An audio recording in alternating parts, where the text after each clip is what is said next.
Good afternoon to everyone and welcome to my YouTube channel. I came to Sora once again to photo shoot some waterfalls, but once again this happened. In typical rainy season and in winter, Meghalaya is most of the time covered with dense fog like this, but it has its own atmosphere, it has its own refreshment. When you come to nature, you feel fresh.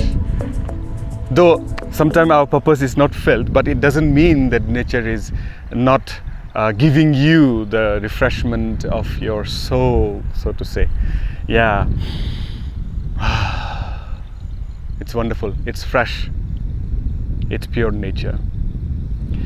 Yes, so welcome. I was thinking to make a blog on printing, but I couldn't do so because maybe I was not prepared. But I think today will be the right time. You can take advantage of the opportunity since we cannot shoot much in this situation. And usually because near the waterfall, the fog is even denser and the spray will be too much that it is practically not possible to shoot. Anyway, so we are going to talk about printmaking today. I wouldn't go in depth about printmaking, but I will go through a preparation of making a print. How do I go about in printmaking? How do I plan it? What are the things to take care of? We are going to discuss one by one. So number one, according to me, it's planning. Number one is planning. Number two is post-processing. The number three factor is media selection. Media selection, I mean the paper selection, the paper type selections, and the final step will be the print job. So the first step of making a print will be a proper planning in order to make a print. So what planning includes? The planning includes the location, and once I go to the location, I take out my camera, then I work with my composition. How can I make a visual impact of the given scenario and make it more visually pleasing to eye? When my viewers see it, they will just freeze and see, wow, okay, that's a good composition, that's a good view, that's a good light, like that. So number one, I will work with the composition. Then before clicking the photograph, there will be lens cleaning, there will be attachment of various ND filters or circular polarizer, all these things. So one after each another, we can take care of all the necessary steps to make a beautiful picture happening right on the field. Yes, that is very, very important. So when we have a very good raw image to work with, the process that follows after this crucial step will be easier to do it. There are many times, many occasions it happens with me that I got a beautiful light, beautiful composition, beautiful scene happening, but I did not clean my lens properly and there were lens dust. Though it doesn't matter, you can still work on a post and do it, but it shows us how prepared we are on the field and how we are serious about our photography to get the best out of the given scenario possible. There are few steps which makes us responsible and good photographer when we take these small steps very seriously, which actually contributes in making a very boring photograph to a very good photograph. So small steps really matters. Then the preparation will involve how in terms of equipments I am actually prepared, physically how I am prepared. Talking about the field preparation, there will be preparation for exposure blending, whether my photograph will need exposure blending, then I'll be planning my shots for the exposure blending. So basically there are 3 steps I always follow. 1, exposure will be for the shadow, 1 will be for the highlight, and the middle exposure or the third exposure, it will be a base exposure upon which I will see the highlight and upon which I will check the shadow. So the base exposure will tell me how much I need to go up or down. So based on this base exposure, my exposure blending process actually starts. So that's how I plan myself when I go to the field. If I need to do exposure blending, I will always take 3 exposures. 1 for the shadow, 1 will be the base exposure, and another will be for the highlights preservation. So there are 3 steps I will take.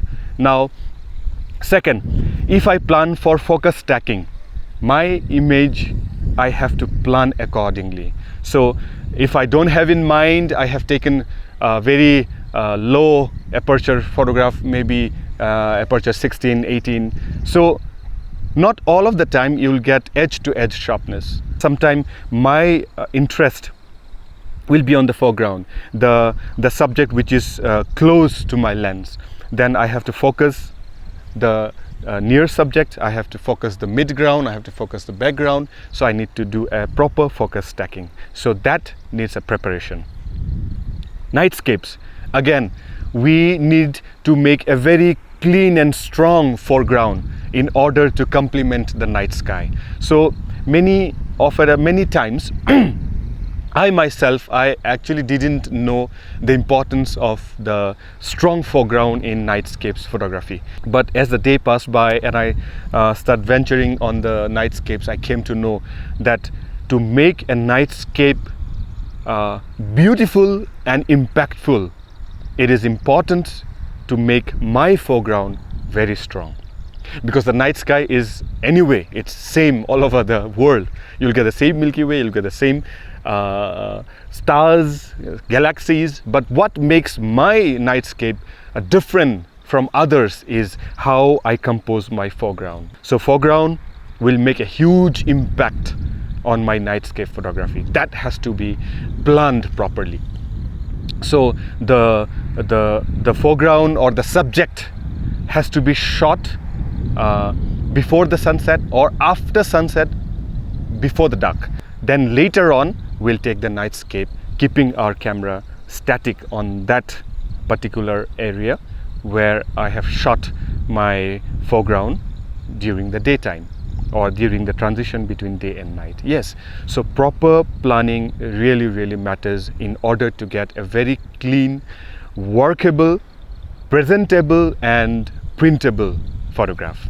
One more point I would like to talk upon is while shooting sun spikes. When we usually shoot sun spikes, our aperture will go around 20, 22, above 16. Above 16 gives a very narrow aperture ring, and that creates a beautiful sun spikes. So usually when we shoot, the aperture will be very low. I usually shoot either 20 or 22. Then soon after I am done, I will bump up my aperture to the native aperture I love to shoot. That will be either 9 or 11. So I will come back to that native aperture and I'll start shooting. Now there is another preparation which is very crucial, is since we are shooting facing our lens towards the sun, we might get ghosting or we might get weird artifacts of our lens. So it is important to take the sun spike first, then for the second exposure, cover the sun with your finger and take a very clean image of your mid and foreground. So this requires again a preparation. So basically what I'm trying to tell you is that the way I prepare myself on the field before I work onto my photograph is proper planning. So when I have done all these steps properly over the field, my raw image will be clean, very workable, presentable, and yes, maybe printable. So once we have done with all these steps over the field, now the next step is post-processing. Now post-processing is again one of the most crucial aspects where so many of us actually mess up with. We can mess up with color, we can mess up with exposures, because sometimes if our monitor is not properly calibrated, we will be messing up with colors. So I have made a fairly detailed video on how to calibrate your monitor. You can go through on this link, it may be popping up right now. So please go through, pause this video, go through and check what monitor calibration means and why we photographers need to calibrate our monitor to get the color right, to get the temperature right, to get the exposure right. So once we understand how the color works, then and we have calibrated our monitor, we know that our monitor has been standardized and we are working with a color which is actually representing true color.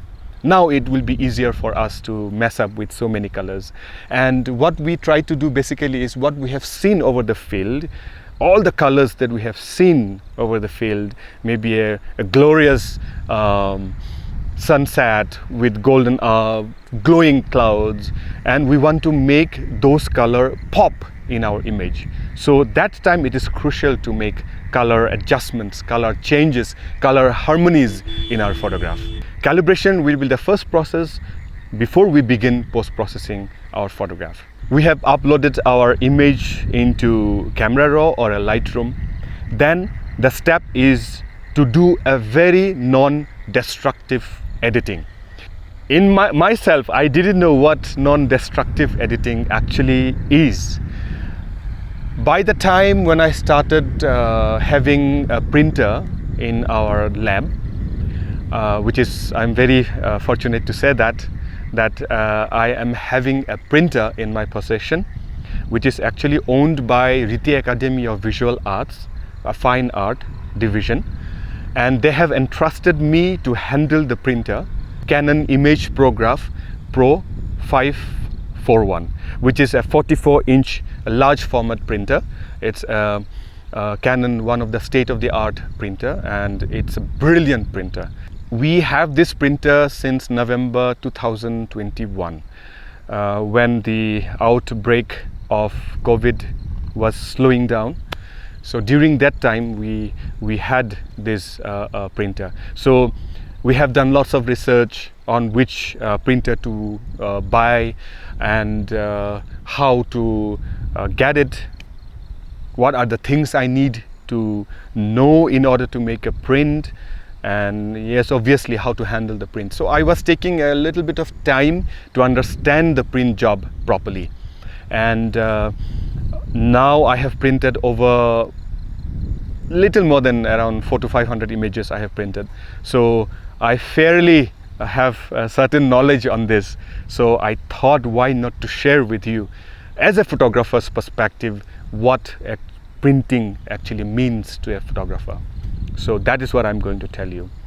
Now, anyway, now come to the point that we have calibrated our image. Now, next thing is to process our image non-destructively. So since we are doing an image editing in view of printing, our idea is to get the maximum information possible.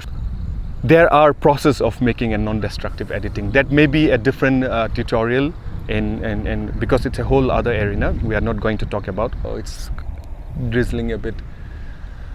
So anyway, this is Meghalaya. So non-destructive workflow. So once we have done processing all our images with the color, with the composition, with the exposure, then the next will be sharpening. So before we actually resize our photograph, it is crucial that we will do a basic sharpening before we do resizing.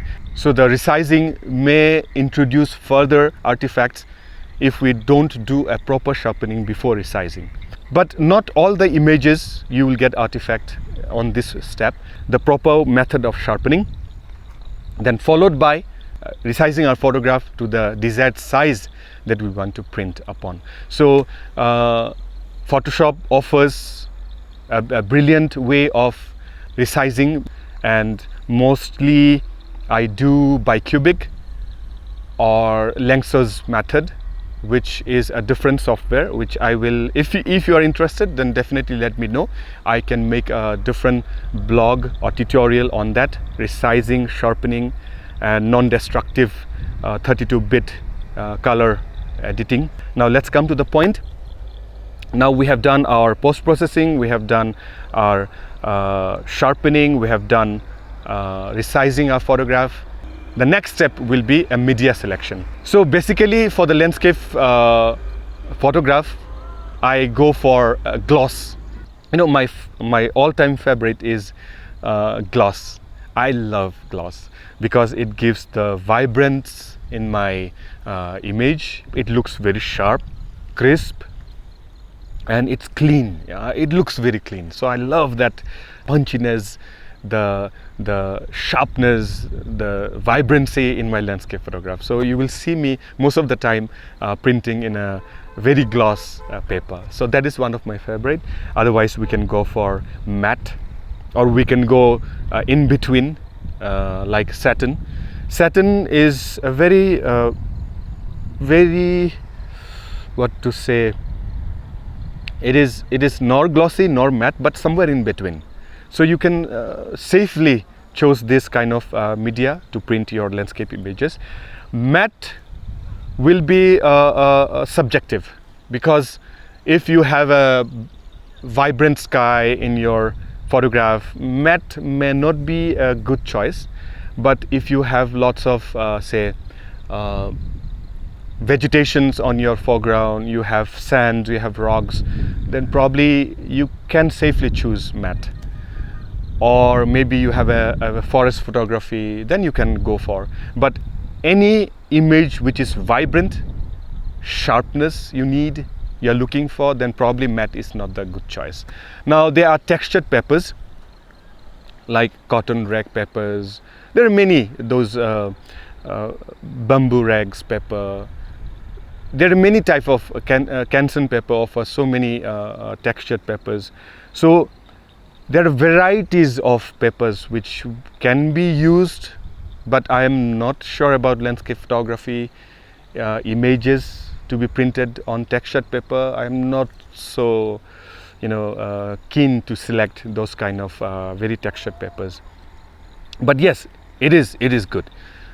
We should try on printing on this medias, and Barita is one of the very good paper for landscape photography, especially if you have a sand on it, if you have grass, lots of textures on your foreground, then probably Barita will actually do justice. It's a wonderful paper.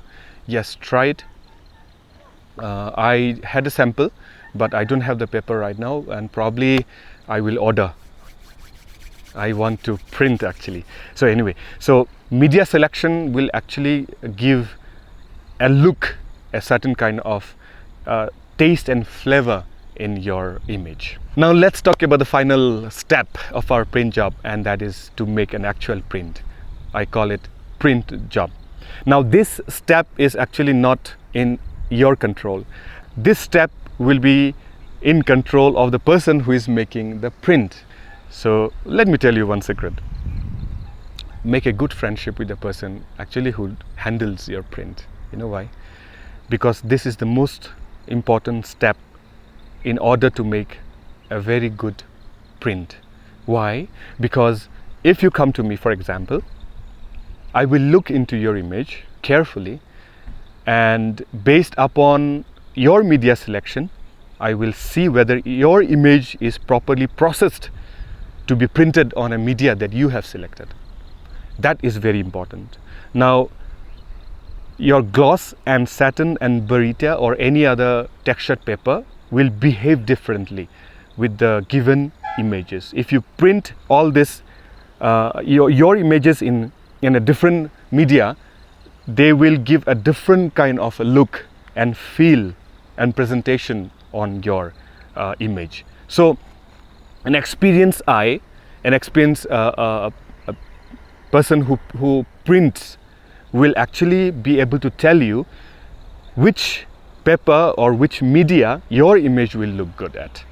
So that is very, very important. So the person will make the final adjustment based on the media you have selected. He will make those fine tuning your image so that it will come exactly what you want. So this step is very crucial. And if you go to a commercial printer or a lab, because they are busy and they get many orders, they may not have time to fine tune your image. So that can again make a huge impact on your outcome, and it will make an impact in your outcome. So this step is very crucial. I believe that if you are into a fine art print, then this step has to be taken care of by the print job maker. And in this case, if you give to me for the print, it will be me handling your image to give your image the maximum look possible with the media you have selected. A print job maker will actually take care of is the color, final color adjustments, exposure, because some paper may look darker after the print, and most importantly, the sharpness. Digitally we see pixels as square. So when you 100% zoom or 200% zoom into your image in Photoshop, you will see your pixels become square.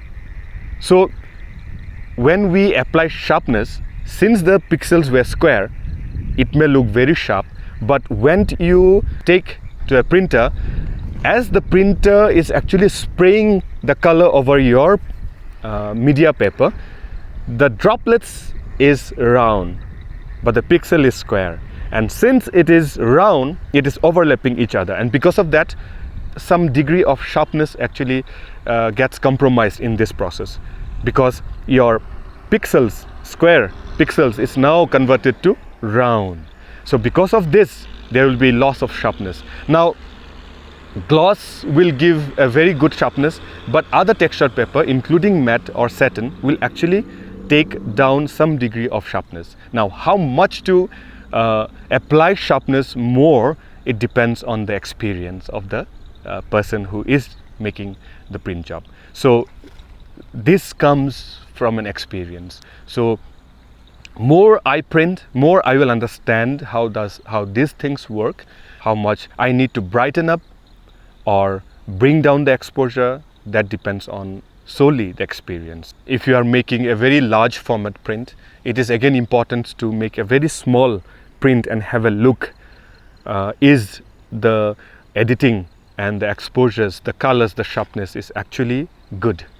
So once we are okay with the small print, we are happy, then we can go ahead with the big print. So not many people may offer you this actually to make a small print, or to give extra time looking onto your work, judge your image based upon the media you have selected. So this final step is actually very crucial. So according to me, I will suggest you to make a very good friendship with those who handles your print job, so that they will give an extra effort to look upon your image and do necessary adjustments to make a fine print possible.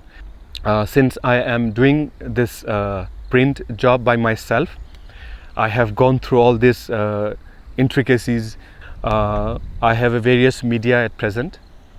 So right from the gloss to satin to matte to some of the finest textured paper and canvases I have. So we can print on these various medias based upon your appetite.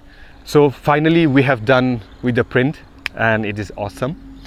Now I have two different way of making the frame. One is a conventional way of making frames with the fiberglass moldings, and you have a glass which may be anti-reflective, because so many of us don't like the reflections over our images.